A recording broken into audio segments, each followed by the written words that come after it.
Welcome to the Derek Loudermilk Show. This is episode 380 with Jillian Schleger.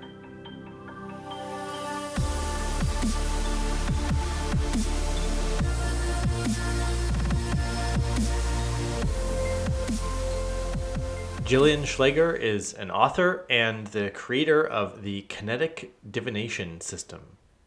And today we're going to take a deep dive into looking at the scale of consciousness and the concept of power versus force.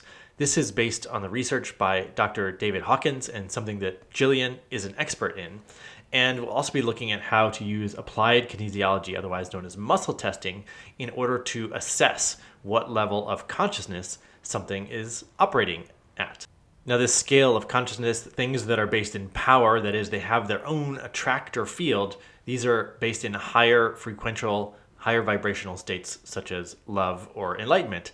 And force, something that requires energy or extra marketing effort or whatever to maintain, coercion, these are based in lower emotional states such as shame or fear. And each level has its own calibration unit. And so we're going to talk about how to measure this and then how to use this in business, in life, in relationships, and also some of the maybe societal wide applications. I believe that this could be one of the most powerful tools at our disposal as humans. So this is a first look here with Jillian Schleger on exactly how we can use this amazing research for the betterment of ourselves and humanity.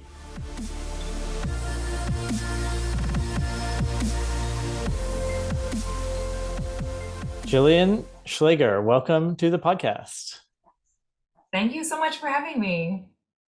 Yeah, and we had a great chat a couple weeks ago.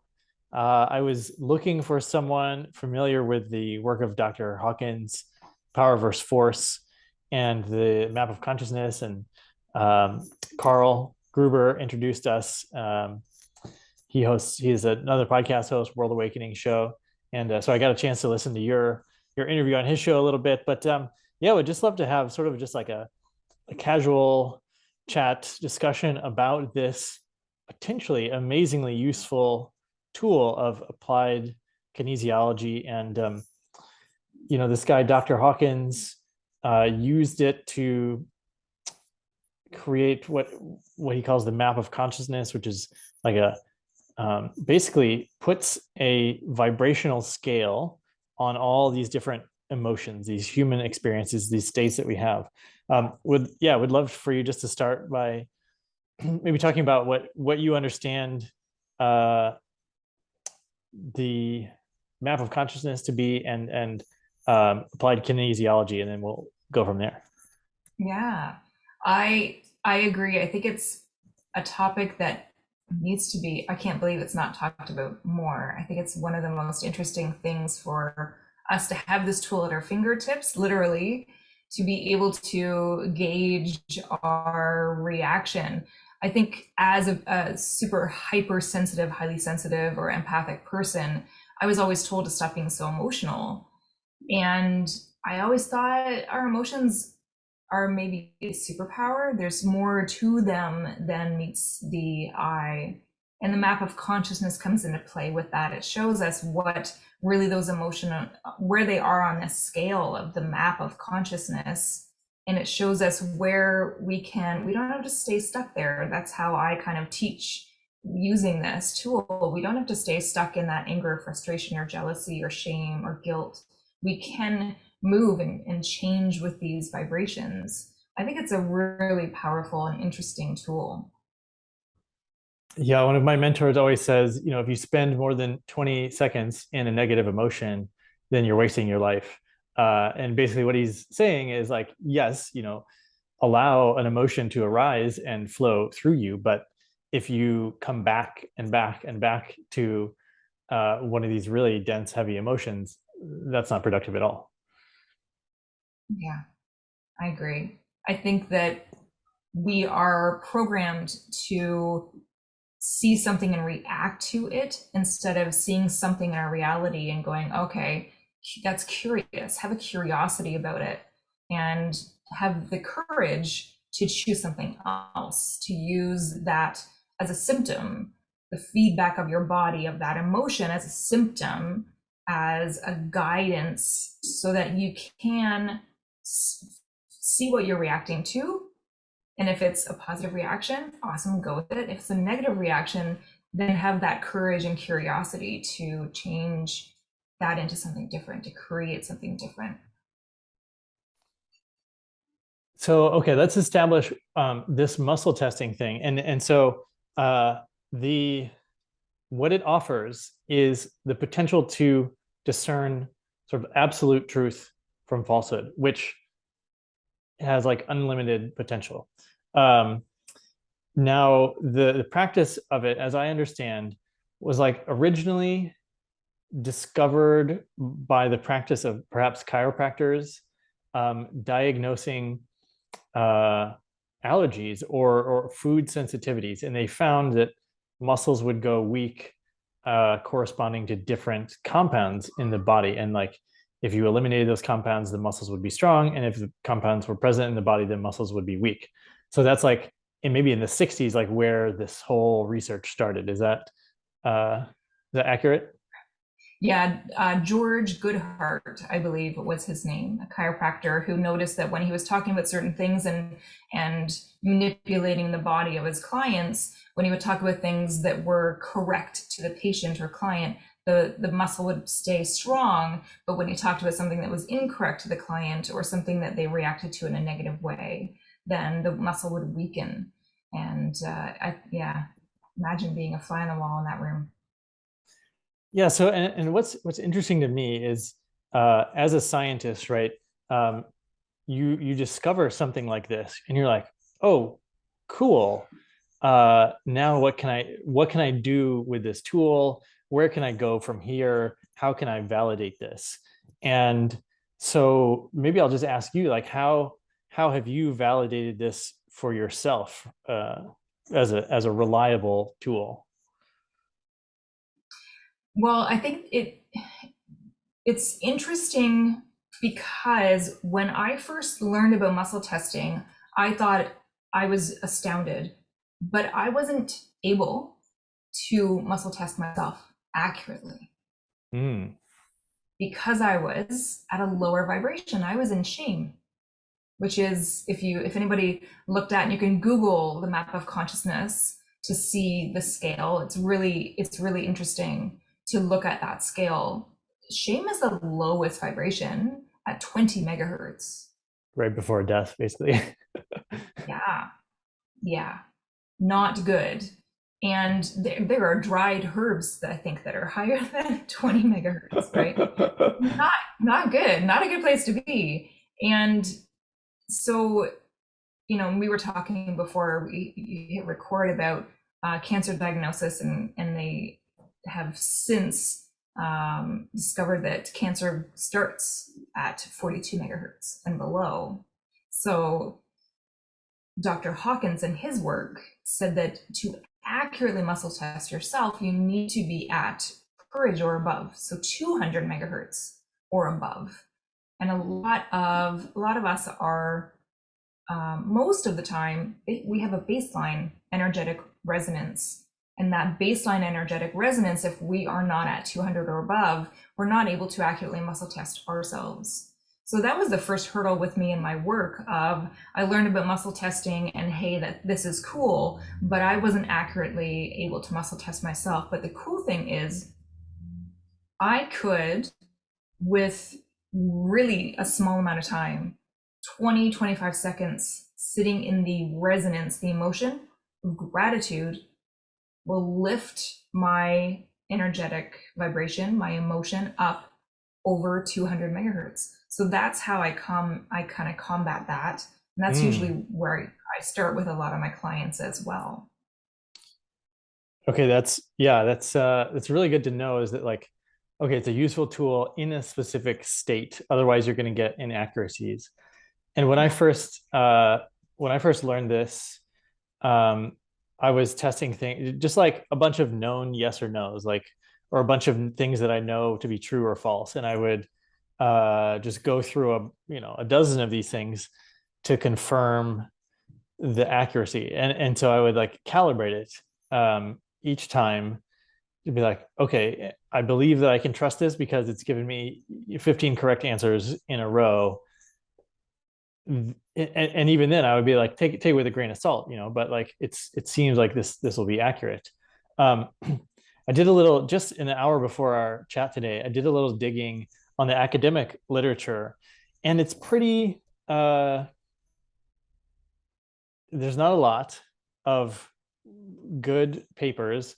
There's some positive reviews, like 90% accuracy, for example, in testing for a battery of food allergies. Like it's a highly predictive, and they could test it with blood work and corroborate the muscle testing and say, okay, this is, for these 21 different food allergies, it's 90.5% accurate. Another paper said the years of experience of the practitioner increases the accuracy. So 95% accurate if you have 5 years of experience, but only 60% accurate if you're a beginner practitioner. So there's something about the force, maybe you're not applying the same force each time when you're muscle testing, or there's more variability. And so how important is it to have like a standard way of doing it? Because there's lots of different ways of doing it. Can you talk about what method you use and the maybe that side of things? Yeah, I think my method has kind of evolved over time, as it should, and as things will, as we really dive in and begin to trust ourselves more and expand and evolve with the process or procedure. I really love to teach people how to do this for themselves. I think we're in a society where we just put our fate and our lives and our health in the hands of so many other people. And we need to be able to trust ourselves to know what is yes for us and what is no. And when we can sit into the energy of gratitude for a few minutes to feel in a more in a place of trusting ourselves, raise our vibration, raise our baseline, we're able to muscle test with accuracy. So the one way that I teach first is to just have my client, or even, I'll tell this, I'll teach this to anybody who'll listen. Sit down at a bus stop and I'll tell you. I think it's the coolest thing, and I think it's really important for us to know what our body is really telling us, because our body is trying to communicate with us all the time. So I teach people just to have your dominant hand. So if you write with your right hand, put your right hand on your clavicle.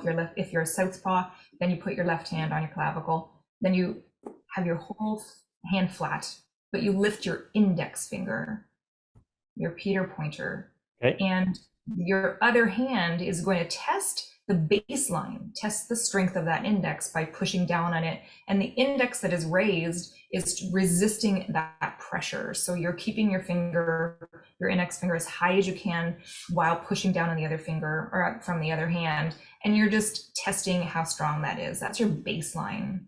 And then you ask yourself, you can just think it, what does yes feel like? Body, show me what yes feels like. And that should be as strong as your baseline. But then when you say body, what does no look like? No should lose all strength. Because applied kinesiology muscle testing is essentially coming from the premise of your body doesn't lie. And your body never forgets as well. So your body holds on to all of these perceptions and points of view and expectations and rules and judgments that we were either taught when we were a kid, or we interpreted and brought in as a child. So our body keeps all of that stuff. So that's the first step of the first way to test with your body, to muscle test with a yes or no.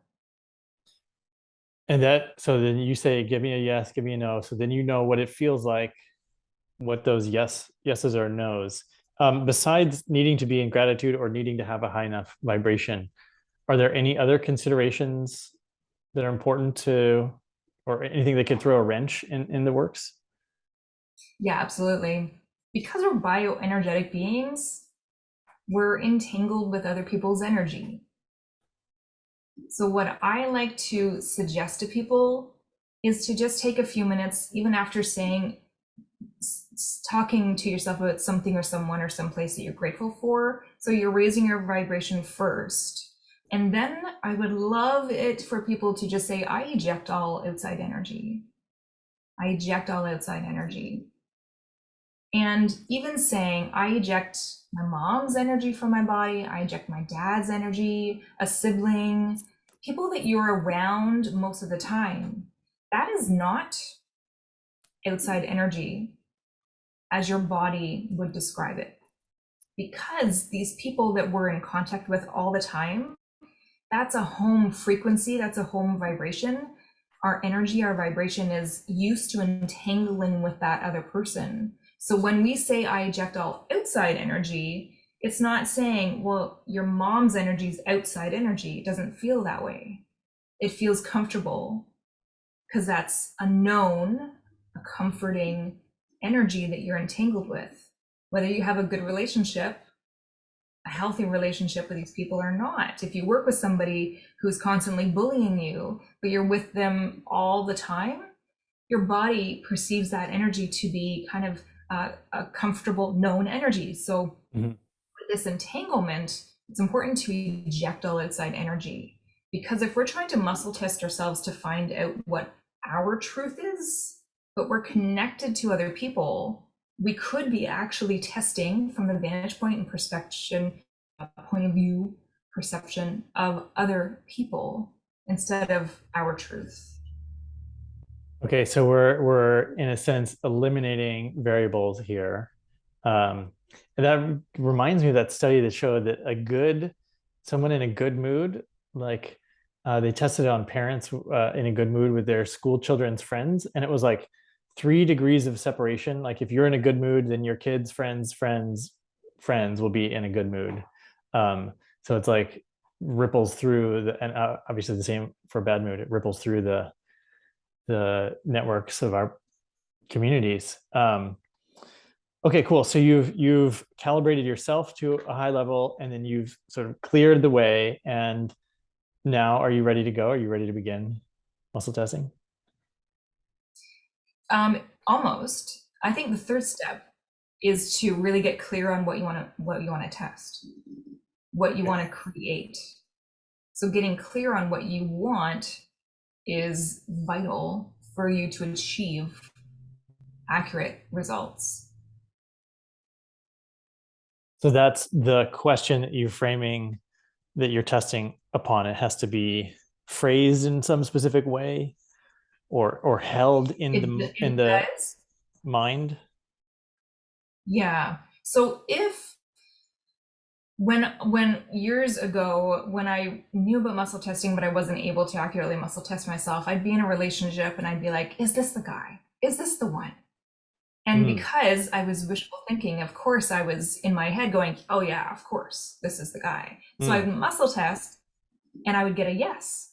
And then a week later, we'd break up. Right. Yeah. And so then you were like, what? Does muscle testing not work or what's going on? Right. So a couple variables there is, was I at a high enough vibration to accurately muscle test? Was I solely in my own vibration, my own energy? And was I really clear on what I wanted? Or was I just wishful thinking? Yeah. So what you're saying is that your body, your physiology could be picking up on like the excitement maybe that you were feeling about the relationship at the time, which is maybe you're feeling really positive about the direction of it. And so Yeah. does that mean that the question was just what would be a better way to approach in that situation? Well, it is dependent on the situation, but if you have a control, just like any other scientific experiment, come at this from a playfulness, but also from a scientific, like having a baseline, having a control group of your questioning. And if there is an emotional component, know that you do maybe should, I don't want to say have to, but maybe have 2 or 3 questions around the situation, Mm. so that if there is an emotional, highly emotional component to the situation, then you're gauging, you know, the most clearest answer that you can achieve with the process. So with something like this, with a relationship that maybe going south, but I was being blind to that, and I was wishful thinking that, oh, this is Prince Charming or what have you. Maybe I could say, coming from the vantage point of my most desired relationship that is healthy and supportive and fulfilling, all of the keys to what would make me feel like I was in the most beneficial relationship, the healthiest relationship that I could be. If that was in my mind first, and then I muscle tested, if that person matched up and aligned with that, then there'd be a more accurate, a clear view to muscle test from. Okay, got it.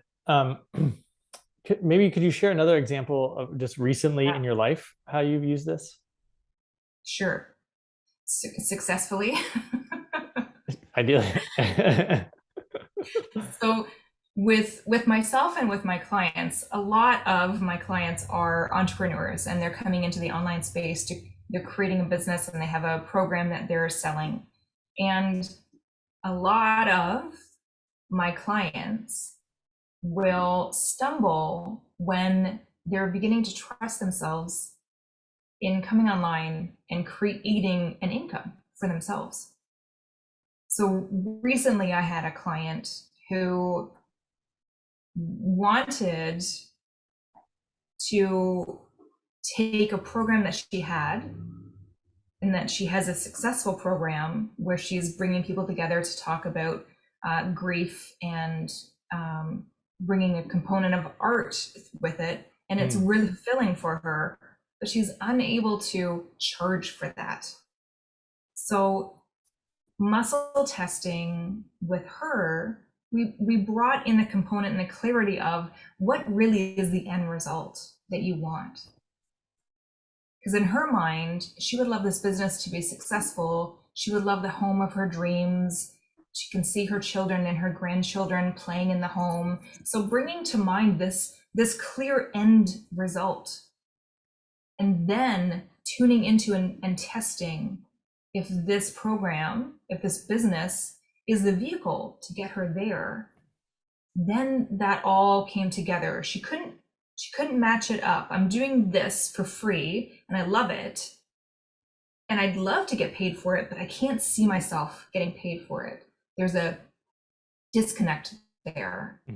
There was a block, there was resistance. But when we kind of skipped over that block to look at the end result of, I'd love this business to fund and fuel and bring me enough income and impact so that I could have the home and the home life and the relationship with my family in this dream location, then we can kind of put the pieces together to get her from here to there. Yeah, And so she could muscle there's a bridge. after it. The vehicle she's built isn't gonna drive her to the location she wants as it is currently. So you use muscle testing to, I don't know, what did you do? Did you just like get her to a place where she could charge money for it? Yes. Yeah. Okay. Yeah. So we talked about the collar test for muscle testing. The next step is, once you get a yes or no, you know what that feels like. The next step in muscle testing that I teach people is to use a whiteboard. And this is a projection of your mind onto this imaginary whiteboard that's out in front of you. And you populate this whiteboard with a percentage. So normally, if you think of your past and you project onto the whiteboard your past, if you think of something that you ate last week, would that be on the left or the right of this whiteboard? See, we did this before. Let's see if it's the same this time. And I can't even remember. The past is the right and the future is the left for me. Okay. And it doesn't, everybody could be different. for me, my past is to my left. I see as if I'm reading a book, I go from the left to the right, reading, and the same with my whiteboard. So anybody that has the past on the left side of this whiteboard and the future to the right, then the past to the left would be 0%. The future to the right would be 100%. But if you're the other way, if your past is to the right, then 0% would be on the right. And if their future is to the left, then 100 would be on the left. Does that make sense? Yeah. And so what you're doing is this is like a subconscious, you're like tapping into the subconscious, and you're creating a scale for yourself to use. Is that Yes. what this is for?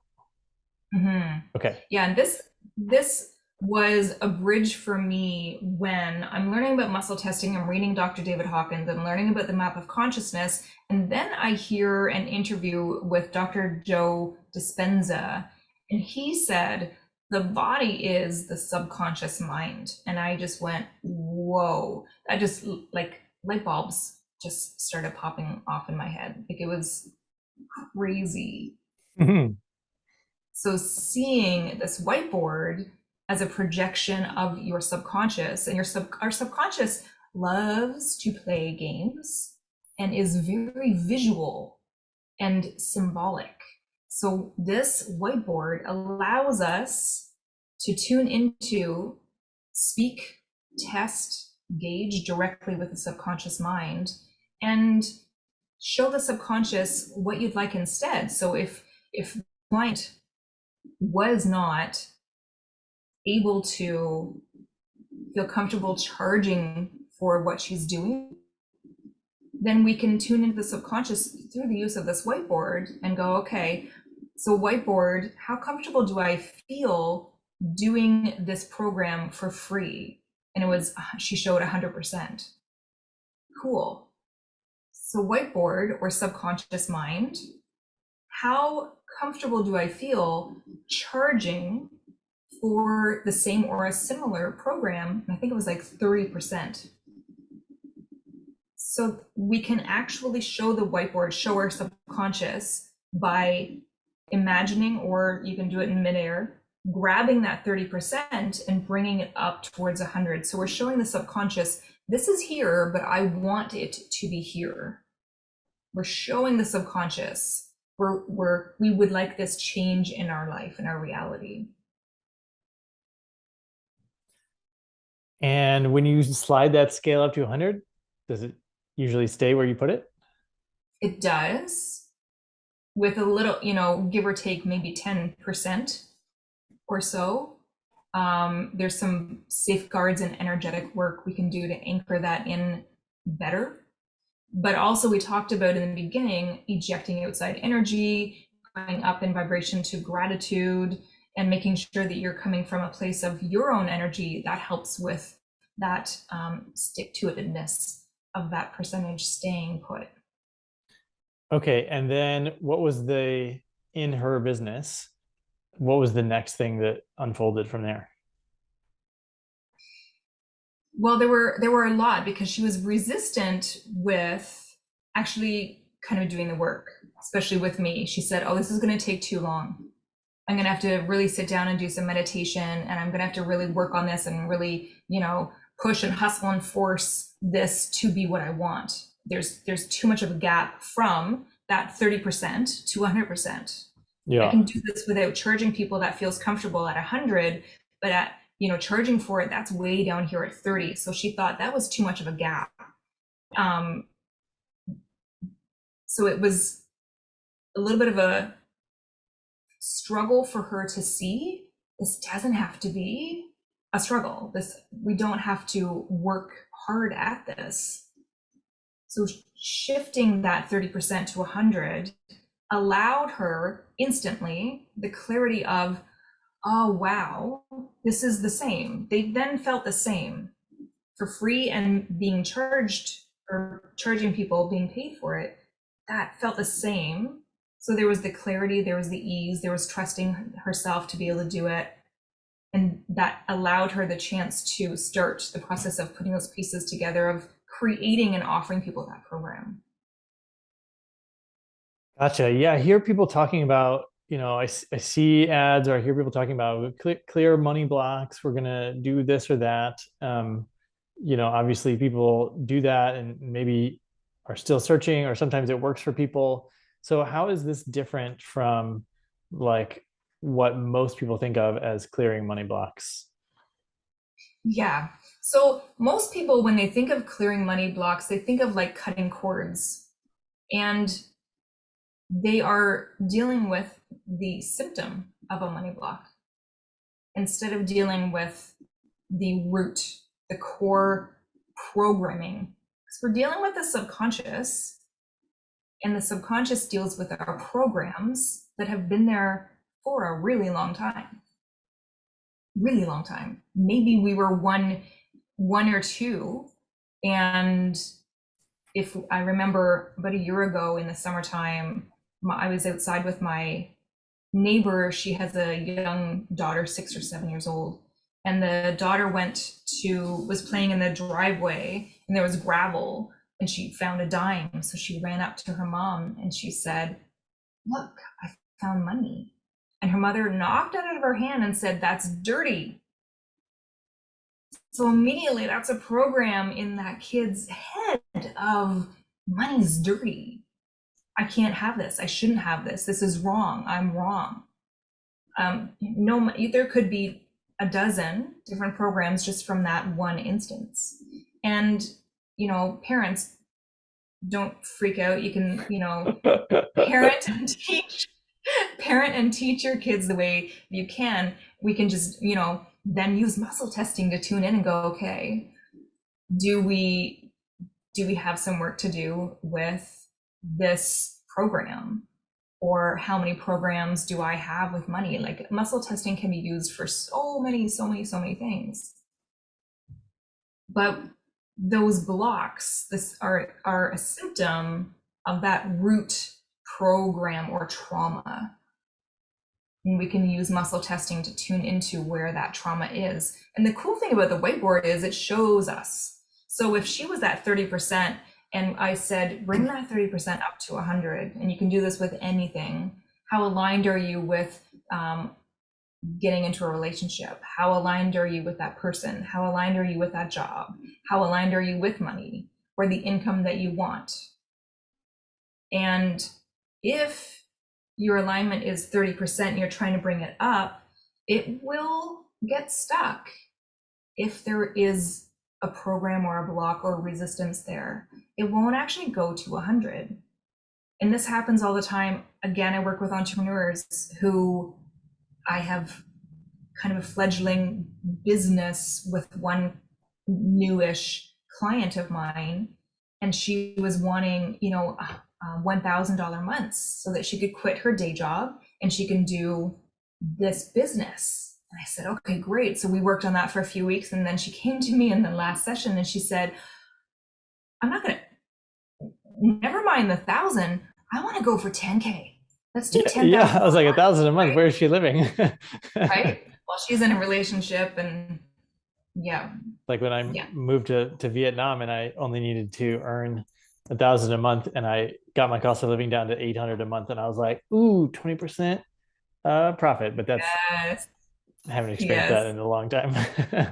Yeah, right. Yeah, I lived in South Korea and I got, I think it was 1,000 a month, and I didn't have to pay for anything other than my food and my phone, and it was, sweet living. And that was quite a few years ago. But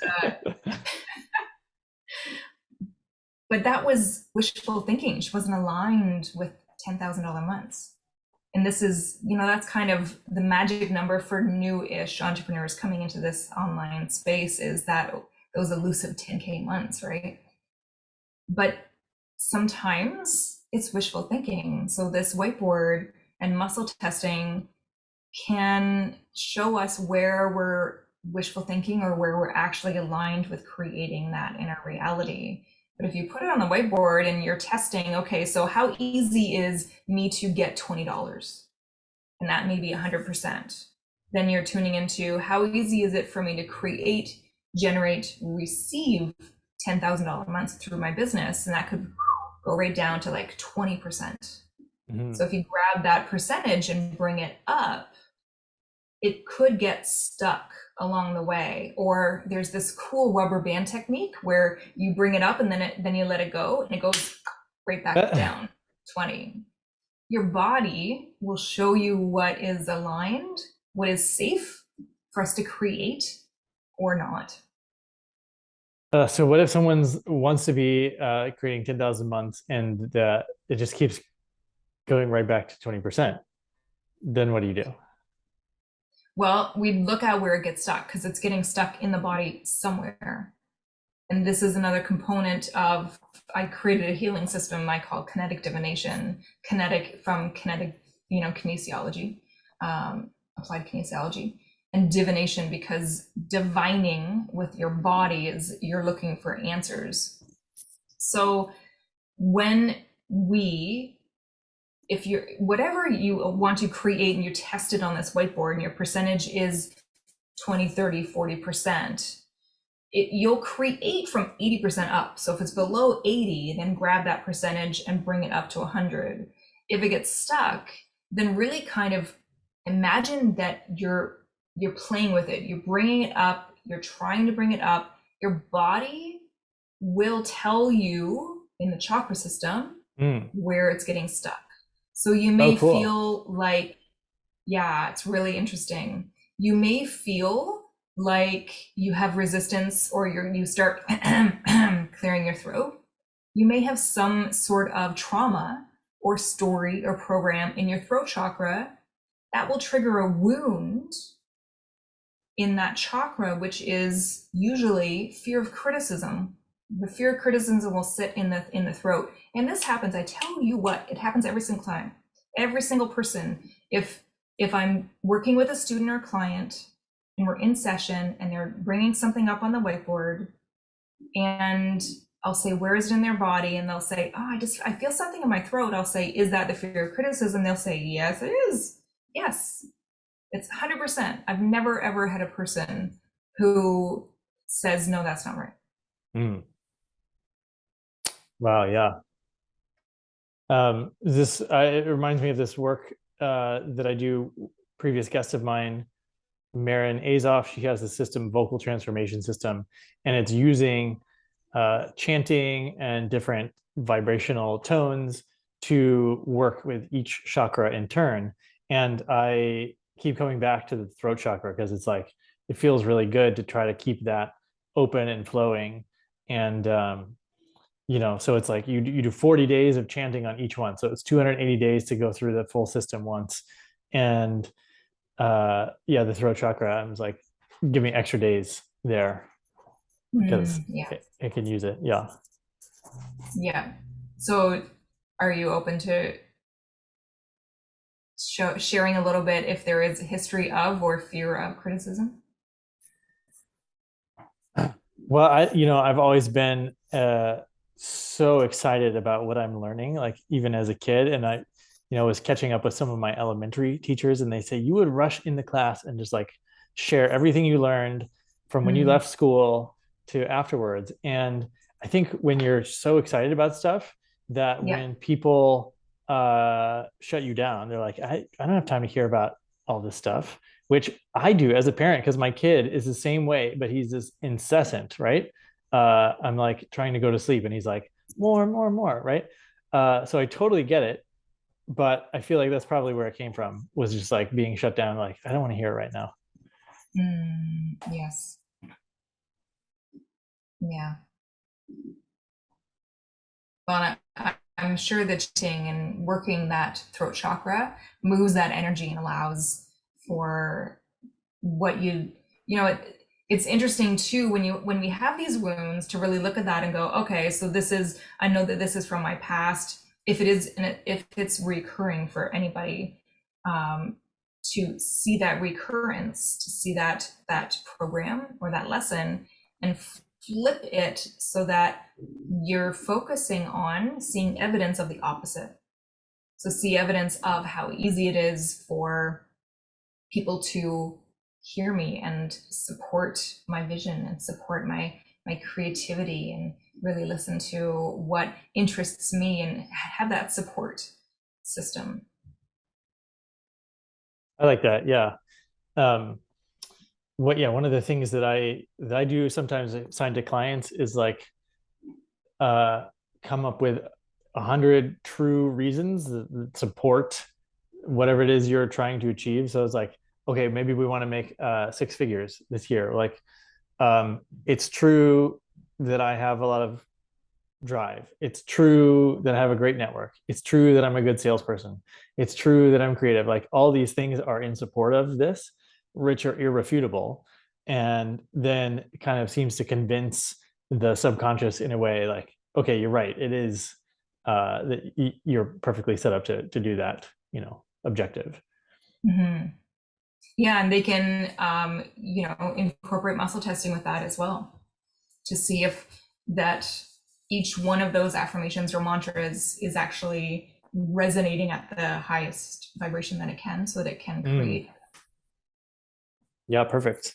Um, so speaking of like creating businesses or offerings or movements or organizations, another concept from Hawkins' work is like the attractive field from something that calibrates very high vibration, something that's calibrating at love, or what are some examples of the high vibrational emotions? Yeah, there's love, gratitude, bliss, enlightenment. Okay, so you've got a project, and it's going to be much easier to attract customers or get people behind a movement or even do the work on a business that is vibrating at a high level. And I experienced this. So recently I have like multiple different projects going, and there's one that's most exciting for me, which I also now kind of sense that it's the highest vibrational level one, and that's the easiest one to work on. It's the easiest one to get other people excited about. Promoting partnerships seem to be much easier. And so my sense is that it has its field, a highly attractive field, which is in the title of this book. That's the power, right? It doesn't take anything. It's a low energy to get people involved, whereas something vibrating at a low state, through fear or shame or even courage is one of the sort of like slightly lower vibrations, then it takes energy, it takes convincing, it takes advertising and whatever to like get people to be involved or participate. Yeah. So yeah, could you talk a little bit about how to maybe strategically use power versus force when you're an entrepreneur, for example? Yeah, I think those two words would be something that you would want to test. Is there power in this idea, in this program, in this project, or do I feel like I have to force it into being? Nothing should be forced into being. If we feel like we have to force it, then it's just not meant to be. But the one thing, I am super highly creative. I'm a multi-creative, so I have all of these ideas all at the same time. So sometimes it's hard to know what to create and when. So and when you're creating anything, the project, the business itself actually has, let's talk about this one as a kind of take some wind out of your sails, but the project, the business, has more consciousness than you do. We have rules and points of view and judgments and expectations and conclusions and fears, worries, doubts. The business does not have any of that. So the business has more consciousness to create. If we left it alone, it would do fine all on its own. But because we have all of these rules and strategies and structures and worries and doubts, it has to function through the filters that are in our mind. So the ideas that we have, the inspirations that we have, the projects that we have, if we wrote those down and then we made a list of, is this, and we can, like, I don't know if you want to do like a giveaway, a cheat sheet, we can do one of those. I can create super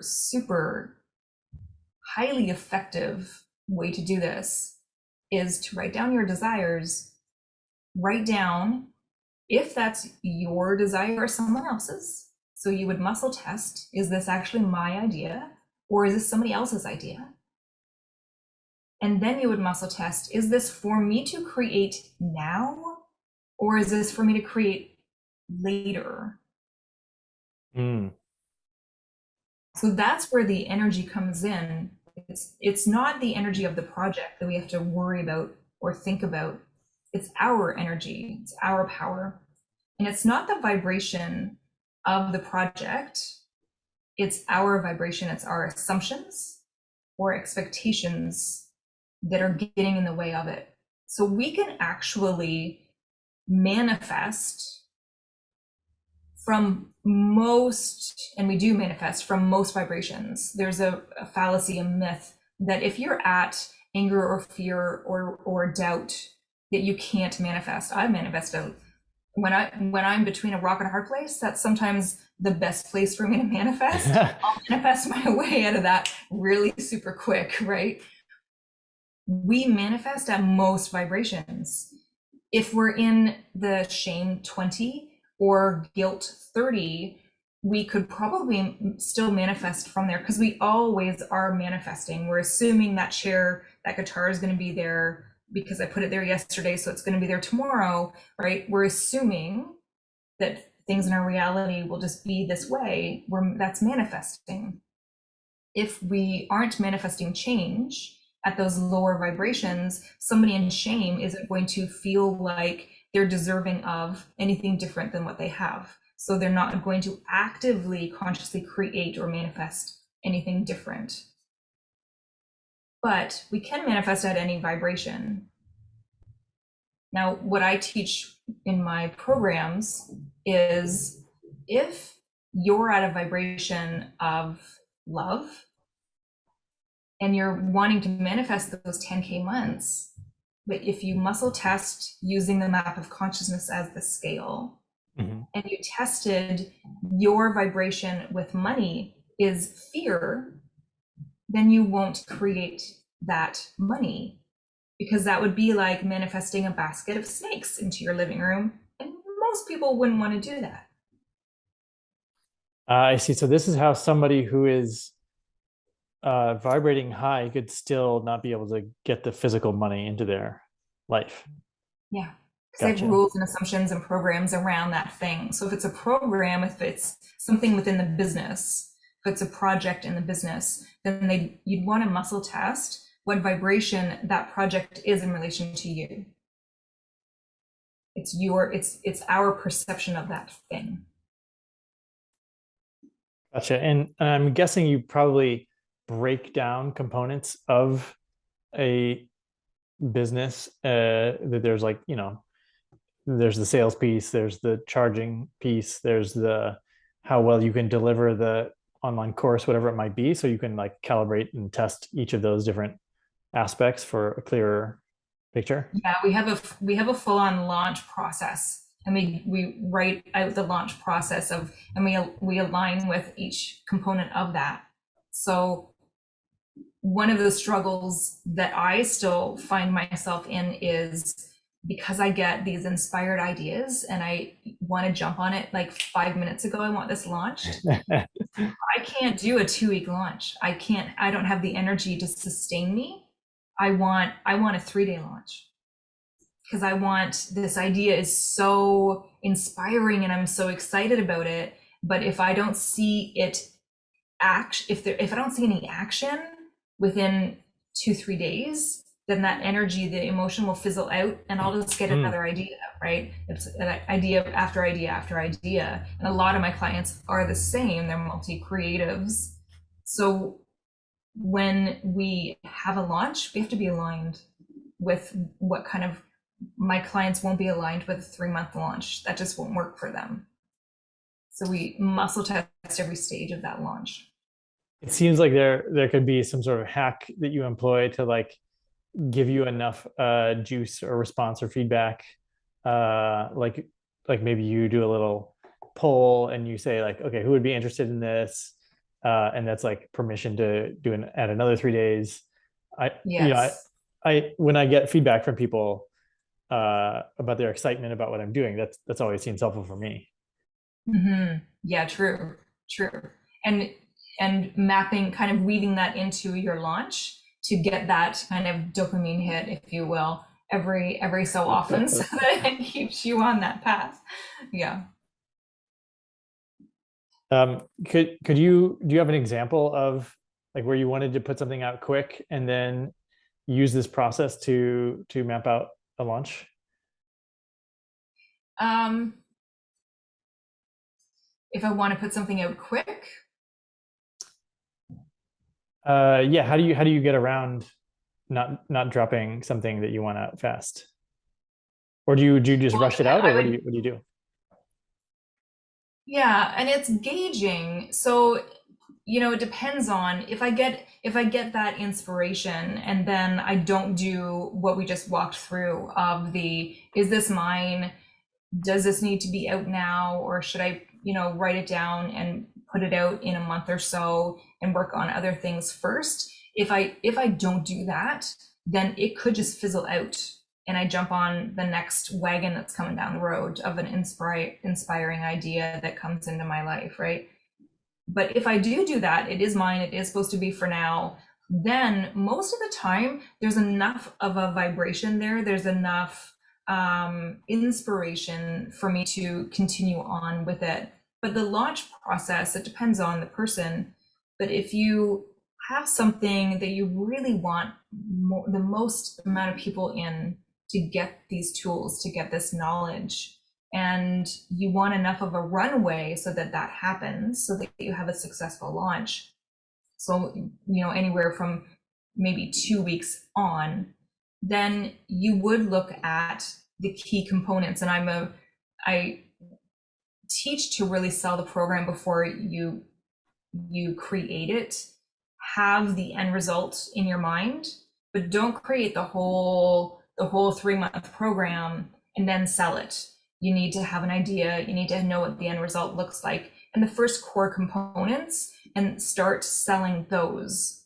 And it is just like you said, when you're on socials and you're sharing little tidbits of, hey, I have this great idea, and posting that and getting that feedback, that's great.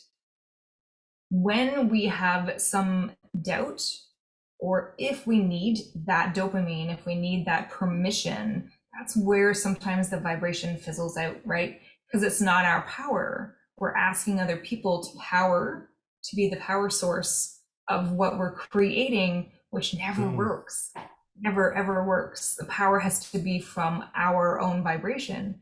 So we can use a tool such as segment intending to get back into the vibration, which is, if we have the vibration, if we have a really clear vision of what we're wanting to offer and we're really excited about it, but we're just not 100% sure of it yet, kind of market research, then sitting in the vibration of, I've written this post, I've put it out to my audience, and they love it. I'm getting so much engagement on this post. So many people are coming to me going, wow, that sounds so great. That's perfect. That's exactly what I need.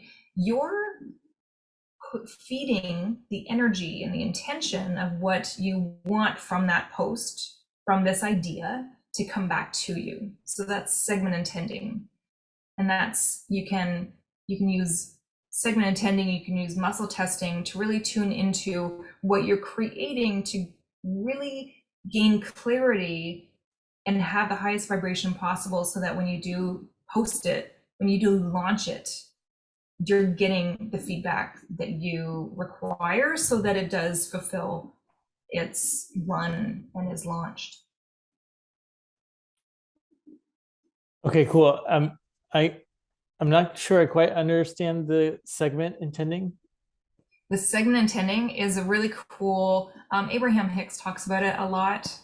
Okay. But so if you have, look at your day, you have segments during your day. So one segment could be you are brushing your teeth and washing your face. That's one segment. Okay. Then next you could be walking your dog. Then next you could be eating breakfast. I don't know about you. My dog has to be walked before he's kind of a drama king. So he comes first. I can brush my teeth, but then he's like, it's my time. You don't eat breakfast until you you take me outside. So each of those are segments of the day. You're driving to work, that's a segment. You're at your desk, you're working for the morning or you're whatever, that's a segment. Lunch is a segment. So break your days up into segments. And before each segment, so with me as a solopreneur sitting here on my computer, this is a segment. But before I post that post, before I share my offer or my inspired idea for a program, that's a segment of time that I'm creating that post. So before that segment, I spend 30 seconds to a minute. It doesn't have to be very long. You're not meditating for 30 minutes. It's only 30 seconds to a minute that you're thinking of the end result of what is accomplished by dropping that, posting that post. Does that make sense? Yeah.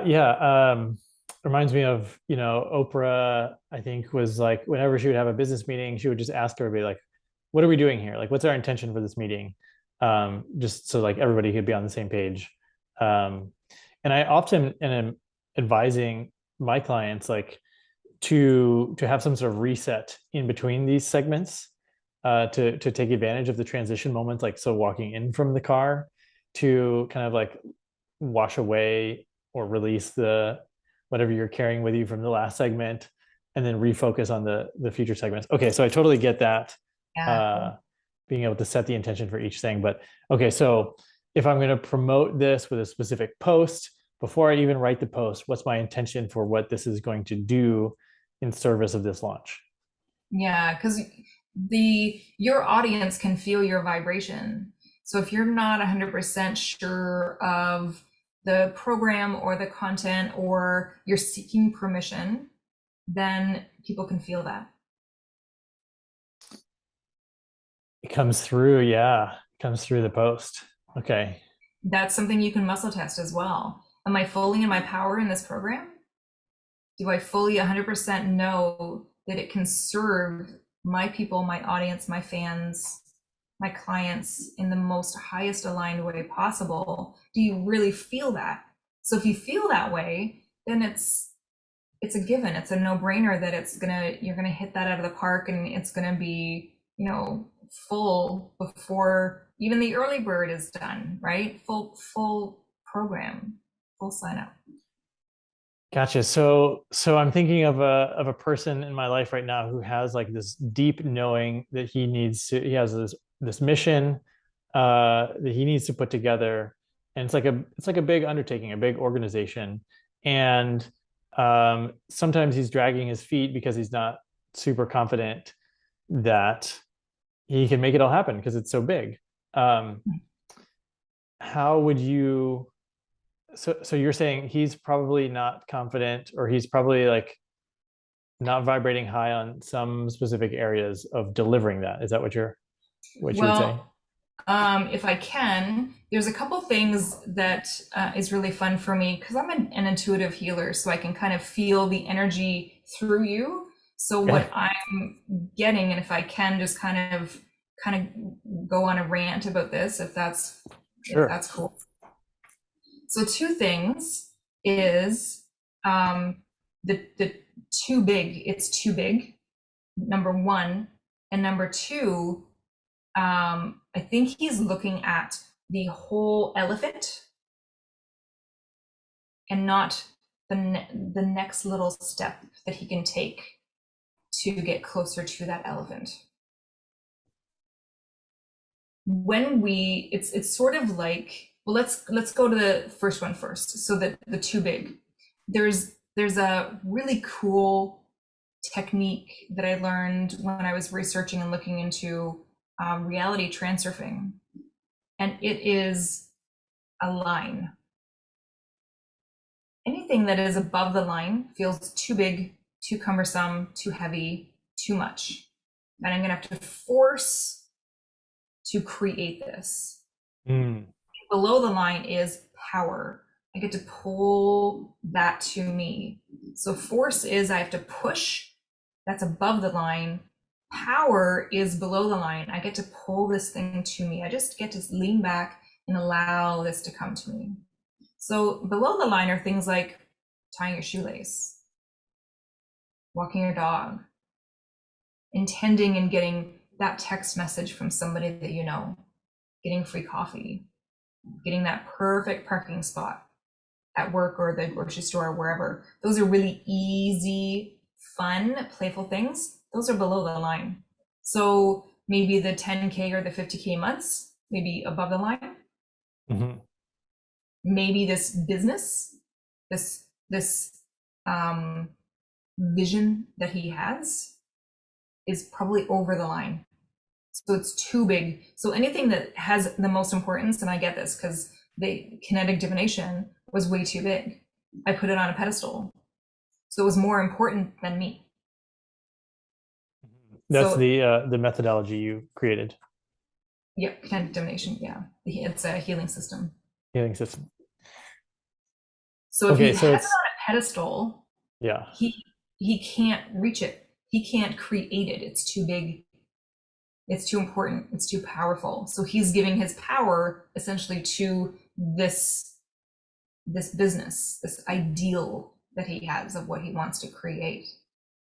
And so all he needs to do is bring it below the line, and we can talk about some tools to do that. But the second thing is it is too big, too cumbersome, and he doesn't know the next step.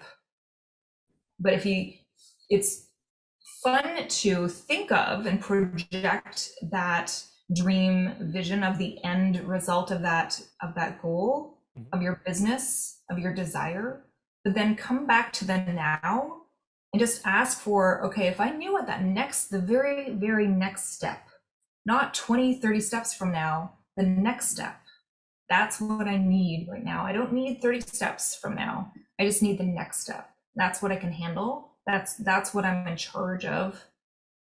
That's where my power is.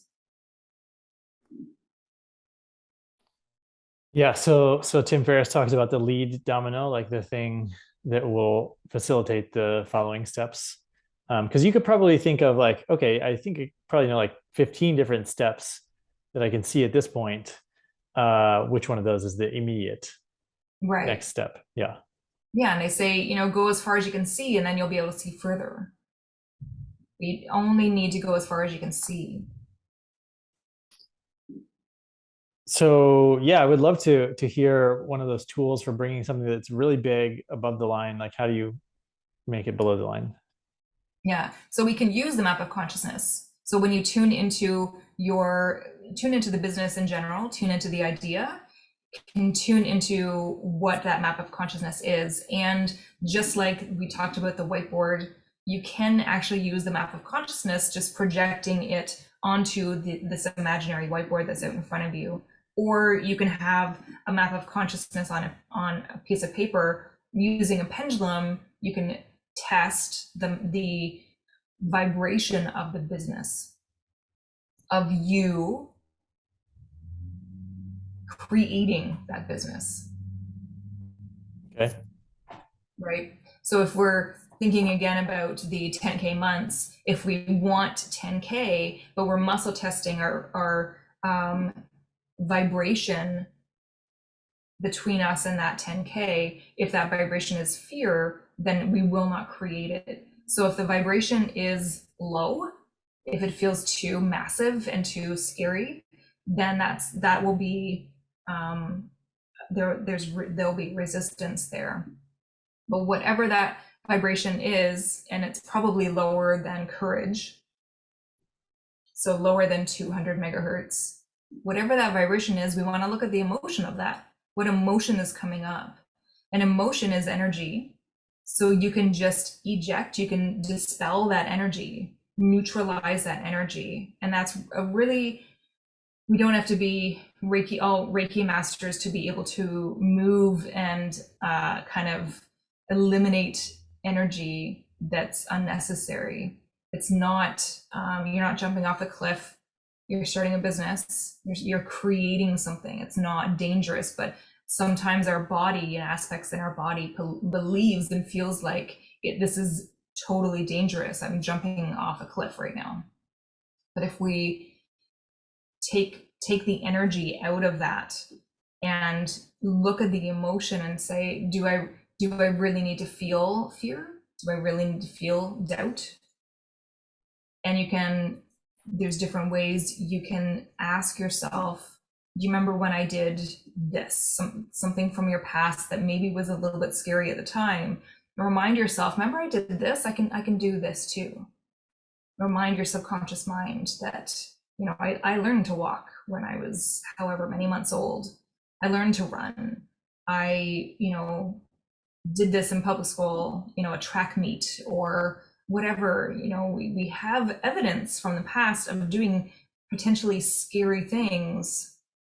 You lived in, was it Vietnam? Yeah. Yeah. I lived in South Korea. I was alone. Some white chick living in South Korea by herself. Like, I did that. You were in Vietnam. Like, those are really cool things. Now my almost 50-year-old self looks back at my 26-year-old self going, what were you doing in Asia by yourself? Like, what? I don't think I could do that now. Right? Those are kind of those are cool, but they're kind of big things. So remind yourself of what you did in the past and go, yeah, you're okay. Like, you can actually do this. So I'm imagining with a big project, starting a new business, there's maybe both fear and love sort of swirling together, or excitement and disbelief, whatever it might be. So you could be feeling lots of different things, different vibrations about the same project, and you only need to shift out of the ones that are slowing you down. Well, and the other thing is, like we talked about before, entangled, or how much energy, and you can muscle test that, how much energy from other people are causing this doubt or fear or resistance.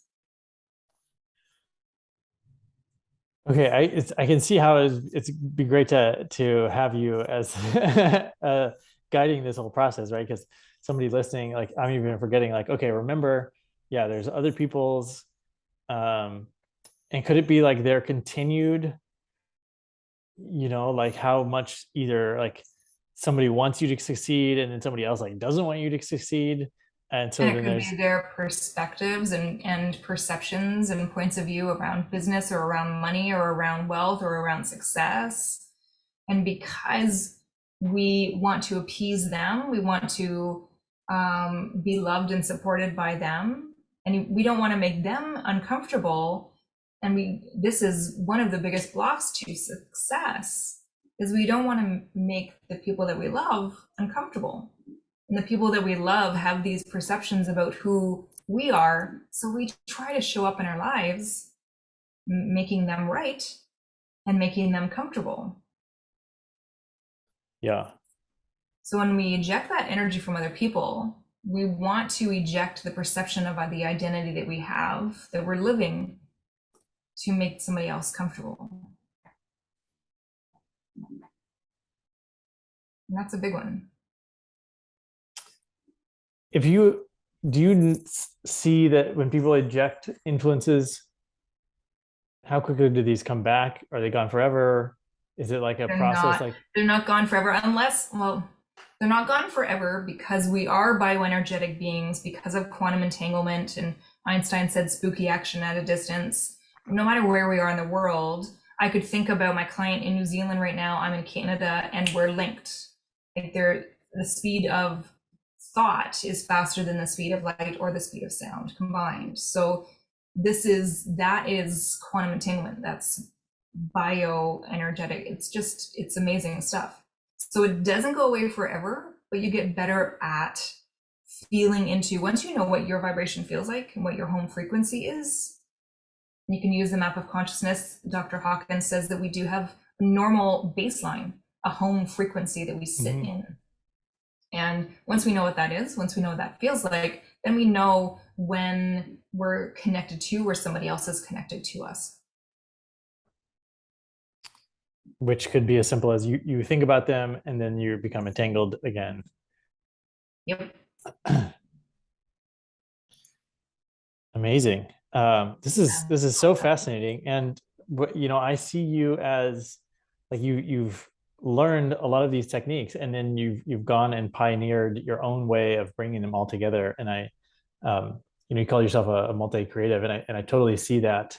Uh, and it's really exciting to see. You're practicing, you're inventing, you're playing around with this stuff. It's really cool to see. Um, yeah, I've just really enjoyed hearing how you approach all this stuff. Um, is there anything I haven't asked you yet about your work or kinesiology or power versus force that you want to share? Sure. We can talk a little bit about creating using muscle testing, and really we've talked a lot about manifesting and using vibration and tapping into your own truth with muscle testing. But the other side of this is to use this daily to create. And oftentimes when we want to create something, we think about it once and then we think we're good, and then 6 months later it still hasn't shown up and we don't know why. We have this home frequency, we have this vibration that we tap into all the time, expecting things to be the same as they were 5 seconds ago or 5 days ago. And to shift the needle towards what we want in our reality, we need to keep telling our subconscious mind, we have a reticular activating system in our brain. We need to keep telling those parts of ourselves, hey, I know you're seeing this right now, but what I want to create is this. Remember that our reality is only showing us the past that is played out. We need to keep showing our reticular activating system, our subconscious mind, this is what I want. So doing that every single day, and you can use muscle testing to tune into how much you're allowing that to come to you with ease. How safe is it for that to come to you with ease?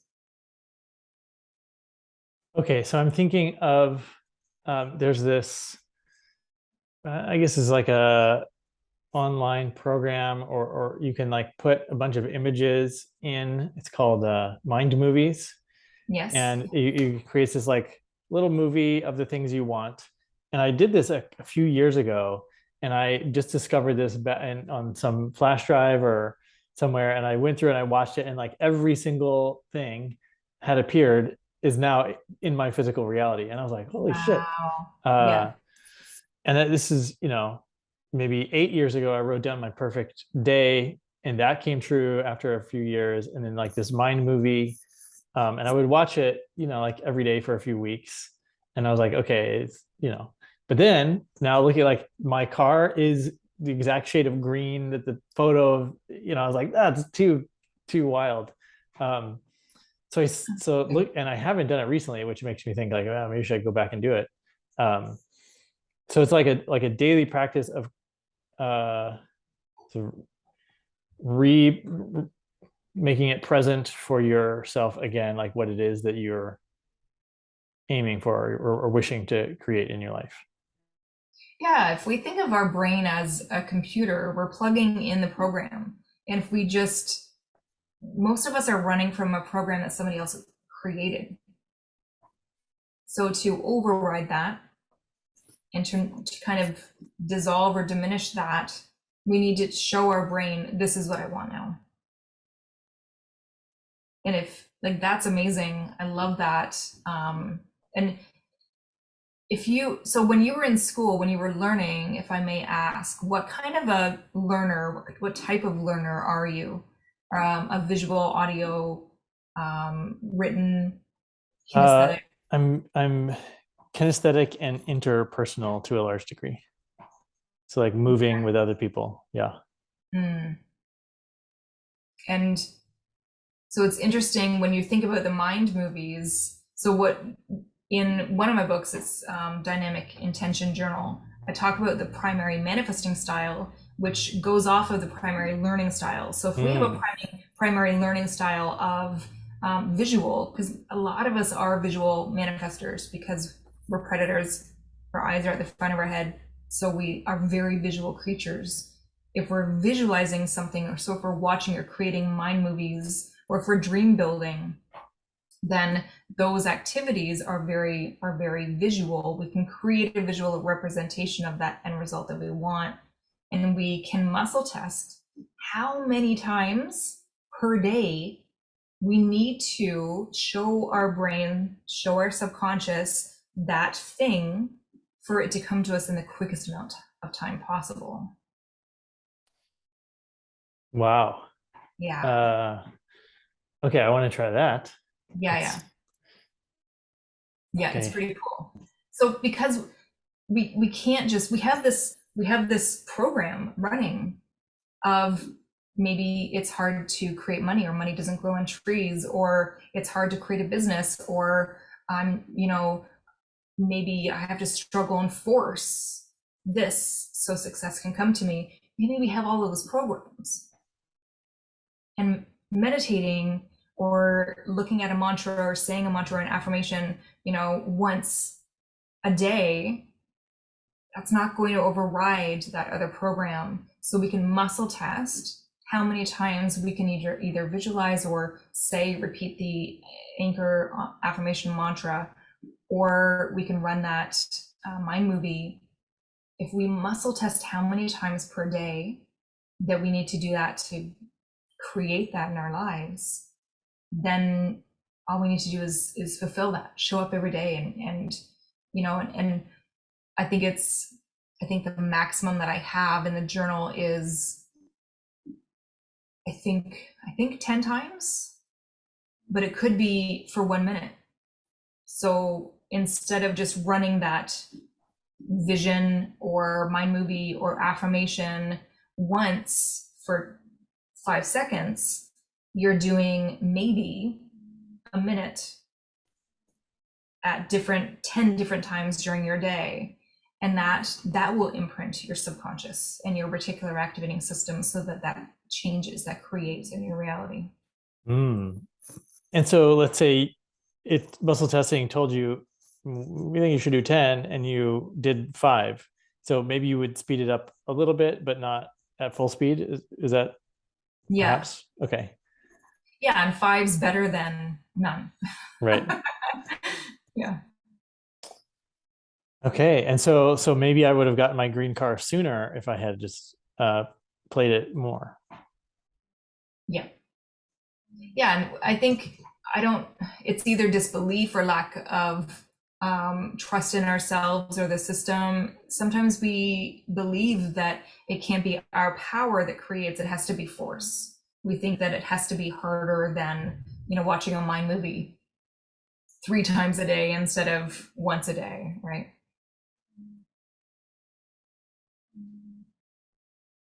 Cool. Yeah, and so it does seem like it was Abraham Hicks who says, like, all you need is to spend a little bit of time in the vibration of what you want, and that can override like most of the other chatter that's going on that's not directly related to what it is you want. Yeah, I think it's 68 seconds that is kind of the trigger point. Okay, so make your mind movies a little bit longer than that, and Yes. Be present. Okay, super cool. This is fun. Yeah, it is. It's really fun, and to look at it, like, I love, you come from a scientific point of view, and I think that sometimes we come at this from a really emotional point of view, and if we turn down the emotion on it and turn up the just that curious kind of scientific, I'm just gonna test this, Just Yeah. do these experiments and test it out, try it out, and really play with it and see what creates. And this is, coming back to the above the line versus below the line. When it's really important and we, need that bill to be paid, or we need that relationship to work, or we really want that car, or whatever it is, if there's a lot of emotion attached to it, oftentimes that's where the stumbling block is. So if we can just make it not emotional, just like there was a client of mine who was having trouble creating in her business, getting the clients in, getting the income that she wanted in. But when she wanted that dream truck, she manifested that dream truck. Mm. And when I said to her, what does it feel like to go out to your car now? And she said, well, it's just my car. I said, that's the way that truck has to feel. It's your truck. It's not something that is beyond your reach. It's not on a pedestal. It's not more important than you. It's your truck. And that's where we need to get to with everything that we're creating, whether it's money or clients or relationship or that trip, whatever it is. So like a really big business launch or like a complex project, it would need to feel like your normal everyday experience. Yeah, it's just another launch. Come to it as from the vantage point of, yeah, I've done 6 of these already. I have another client who's doing her second launch now, and she's done a launch already, but this one she was really emotional about. She just didn't think it was going to go well. She couldn't get behind it. And I said, have you done a program before? And she said, well, yeah. I said, this is exactly the same. It's exactly the same. It reminds me of the story of the big wave surfer. What's his name? I'm blanking on his name, but he was the first one to surf a 70-foot wave. And they were asking him, they're like, oh my gosh, how did you do it? And it was because there was like something happened in the middle of the wave where everyone was like, oh, he's going to die because the wave changed. And then he had this insight where he shoved his hand into the wave and it stabilized him while he was flying, at 100 miles an hour down the face of this wave. And they're like, how did you know to do that? And he was like, it was actually really easy because I kind of did the same thing last week on a 60-foot wave. And then they were like, oh, okay, this is just you, showing up to another day of work, but your work is surfing big waves. Yeah, that's crazy. It's not that big of a stretch. Yeah, if we normalize it, it doesn't, we bring it underneath the line. It's not too big. It's just normal, just an everyday, another day at work. Reminds me, I don't know if you've seen the movie The Gray Man with Ryan Reynolds and yeah, I saw that on my Netflix. I haven't watched it yet. yeah, it's good. But Ryan Gosling says it's not Ryan Reynolds, it's Ryan Gosling. Ryan Gosling, yeah, I think. Right. He said it's just another day at work. It's just another Tuesday, I think he said, or Thursday, whichever. Yeah. Well, Jillian, where can people find out more about your work and find you online? Yeah, I'm JillianSchleger.com. So that's JillianSchleger.com. Or I'm on Facebook and TikTok and Instagram. They can reach out and yeah, hopefully this has been useful. We talked a lot. We threw a lot of tools at everybody. So hopefully they had a pen and paper and and utilize it, like use it. Put it to use. Whatever's exciting, go play around with it. And that's, coming as a scientist, right? A lot of the eventual papers that get published start off as a playful, like, let's try something out. There's something here. Let's look into it further. And so that's kind of where I see all this stuff. Eventually someone will do a study because it's so compelling and we'll get like a published paper on it. But right now it's like we're a little bit of more on the cutting edge and see what works for you and use it, share it. So thank you so much for coming on the show, Jillian. Thanks so much for having me. Good to see you as always. We'll talk soon. Yes, absolutely. All right, Thanks so bye-bye. much. Bye.